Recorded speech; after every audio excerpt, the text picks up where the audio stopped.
आपको ये तो पता होगा कि रोजो एक गण पर्व है। उसका मतलब है कि ये सब लोग मनाते हैं। अभी ये हम लोग ये जो इको रिट्रीट है झुमका पार्क में, या यहाँ मनाने का ये हमारा ये उद्देश्य है। रोज अभी क्या है ना, सब लोग गांव से शहर के तरफ जा रहे हैं, लेकिन हम शहर से गांव के तरफ आए हुए हैं कि गांव के लोगों के साथ ये पर्व को अच्छी तरह से मना सकते हैं।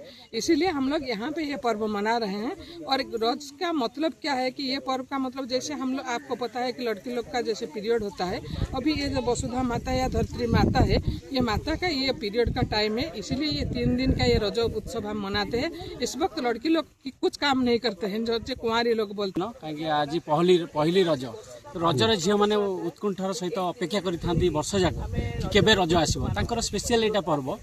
झील मैंने बहुत सजे साजी हूँ, जमीक आप जानते काली आम सजबाज गला। आज पहली रज, रज संक्रांति आ वसुधा स्नान अच्छी, से पूरा प्रिपेयर होगी रुहति। तो रज संक्रांति गोटे स्पेशल पर्व, जो मैंने झील मैंने पुची खेल है, स्किपिंग है, बागुड़ी खेल है, लुडो खेल है, से पूरा उत्कंठार सहित आनंदर सहित रही था कि दोली खेलें, सब प्रकार पिठा पणा आमर सब थाए जो मैंने रोषे करेंगे पूरी रेस्ट दि जाए झील मान। परंपरा आमर गोटे पर्व रूपायन अनुष्ठान में फाउंडर डॉक्टर श्रद्धांजलि राय। ये रूपायन अनुष्ठान वर्ष धरी ये रज पर्व पालन कर जेहेतु एक साहित्य संस्कृत माटी बालेश्वर माटी आरंभ होता, किंतु यहाँ हूँ रज हूँ गणपर्व।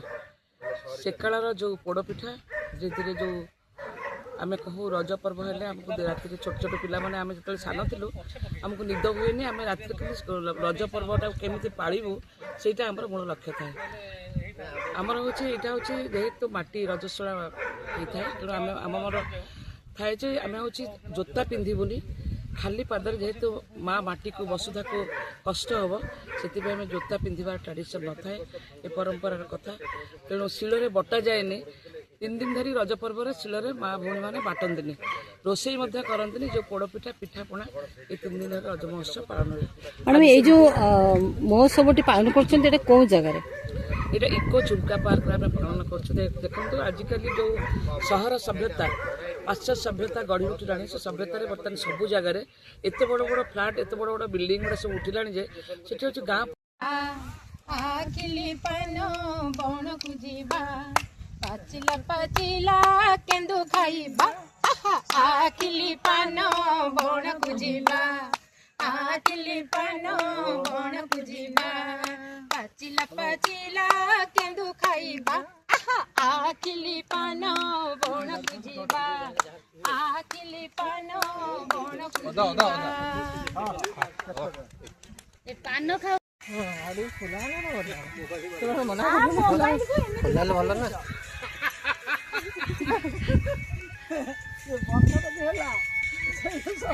मजा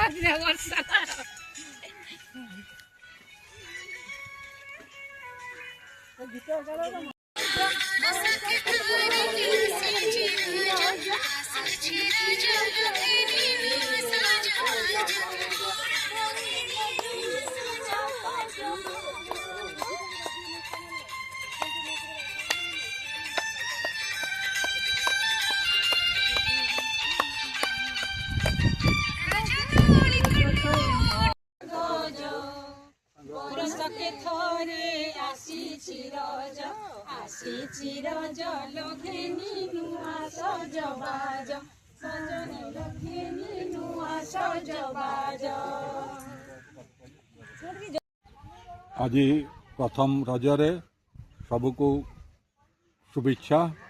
खास करके ये पर्वटा महिला माने ओडिशा रे प्रति वर्ष करती। डॉक्टर श्रद्धांजलि राय ये प्रोग्राम को जो ऑर्गेनाइज करुच्ची, बहुत समय रे हमको डका जाऊँगी, किंतु अनफॉर्चुनेटली मु आसी पारे नहीं। आज गोटे जोग थिला, एपटे किछि काम थिला, तेणु मते कहले आपण आसंतु, से मु आसिली। ता बदल मु तांकर भी आभार मानुची। आउ रज प्रोग्राम सेलिब्रेशनटा देखिली बहुत भल भाव।